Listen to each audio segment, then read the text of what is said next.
Oral questions. Questions orales. Honorable Leader of the Opposition. Here we go, folks. The Prime Minister has had a revelation.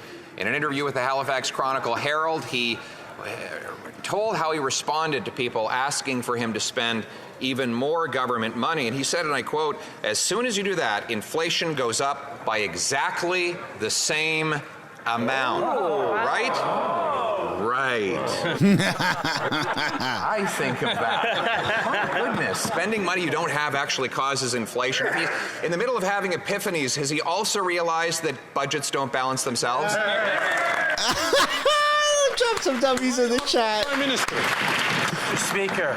That's good. The Conservative Party has been using that approach about concerns on inflation to stand against things like national food programs for kids or dental care for seniors. They have stood and objected against and even campaigned against dental care for seniors over the past many months.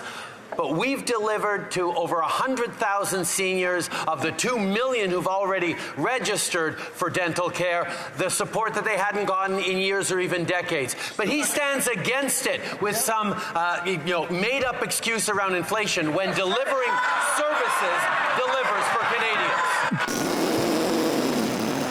Oh, no. Pierre's coming back. He calls his own words a made-up excuse, Mr. Speaker. You can't make this stuff up. He said that when people ask him, can you send us more benefits or send us an extra $1,000 a month? Well, he responds, as soon as you do that, inflation goes up by exactly the same amount. Right?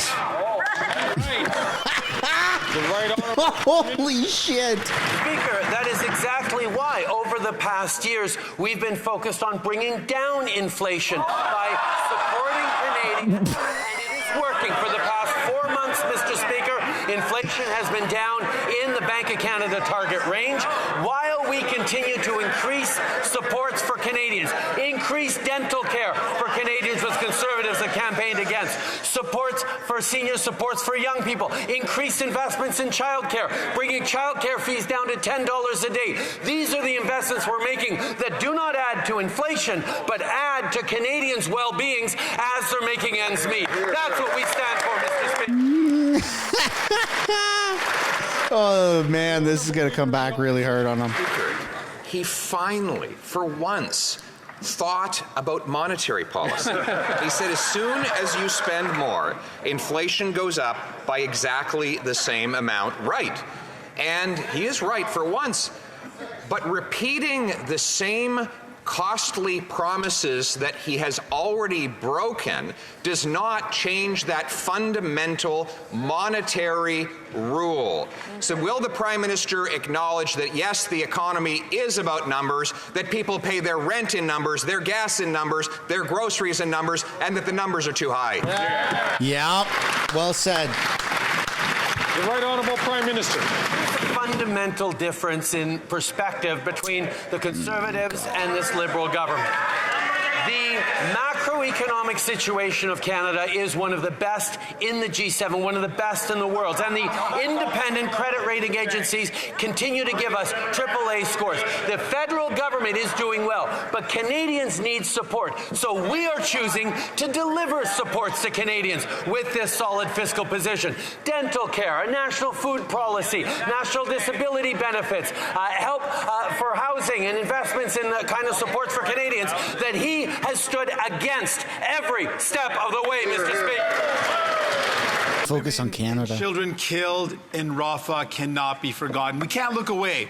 And while the leader of the Conservative Party is a cheerleader for the brutal Netanyahu government, this Prime Minister is offering little more than thoughts and prayer. He can take action right now. He could impose a two-way arms embargo. He could sanction Netanyahu's war cabinet.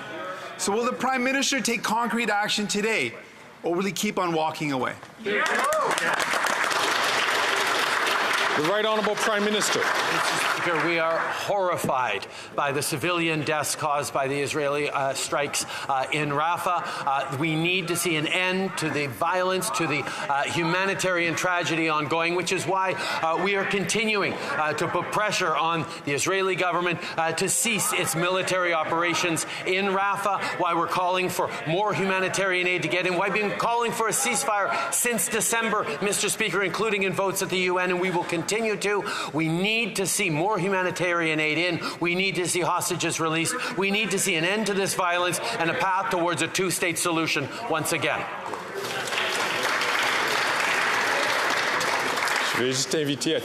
I would just like to ask all members. Why aren't the surrounding Muslim countries taking in recognized by the Speaker the Gaza refugees? South.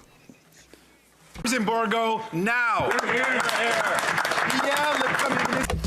Yes, the Prime Minister said he was horrified by Netanyahu's strike on Rafah. But when asked what he intended to do about it, he ran away. What he could do today is impose an arms embargo and sanction Netanyahu's war cabinet. Will this Prime Minister finally act to save lives, or will he simply continue to save himself? The Right Honourable Prime Minister. Mr. Speaker, from the very beginning, we have worked actively to promote and establish peace and humanitarian aid. We are in amongst the biggest per capita donors to UNRWA, and we will continue to be here to help through humanitarian assistance, through medical help, and through food aid. And we will do the work that is necessary to continue down a path towards a two-state solution, despite the efforts of the Netanyahu government in ruining every prospect of a two-state solution. We will continue to be here. We will continue to find peace. The Honourable Leader. Here we go, Pierre.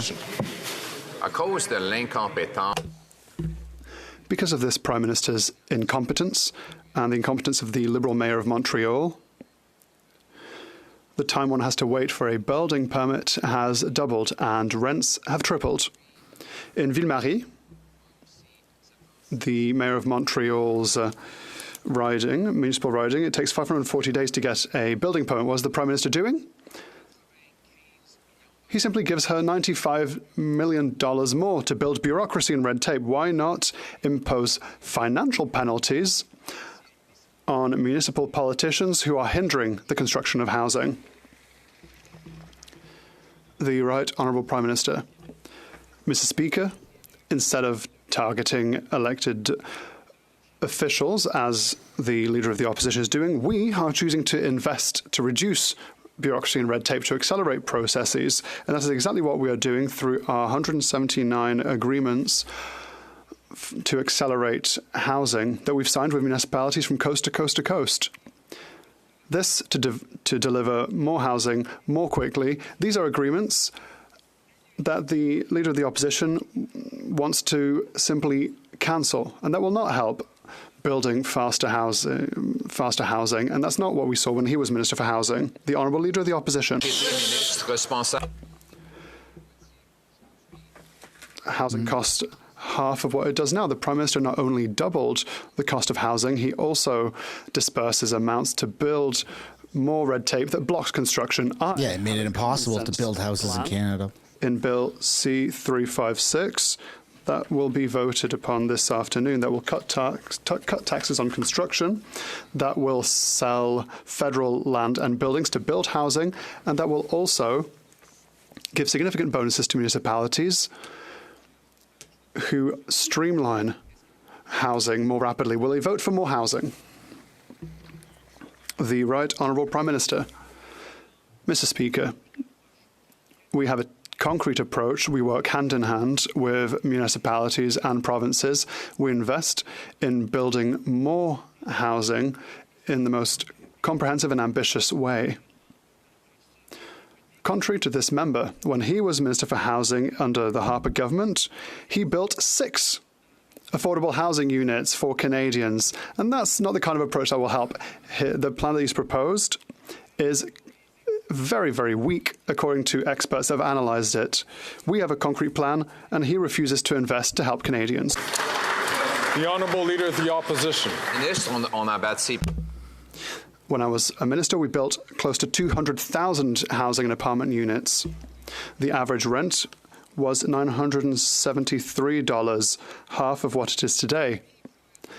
He works in partnership with municipal officials to double the cost of building a house. My common sense approach will increase housing, will give a bonus to municipalities that go beyond an increase of 15% in building houses. If not, they'll be penalised. Why should we not pay for results? Are they going to pay for more bureaucracy or for more results?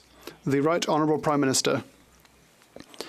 Mr. Speaker, we are undertaking efforts to put an end to the housing crisis through an achievable... They've had 9 years. Let's talk about experts. If you haven't done something by now, you're not going to do something moving forward. Was a very flaccid approach to housing with many loopholes. That's why the opposition leader did not want to have a debate on his non-plan. He doesn't want to debate it because he lost 800,000 apartment units when he was Minister for Housing, and he only built 6 affordable housing units. I would like to ask all members to please not take the floor when I've not been recognised by the Speaker.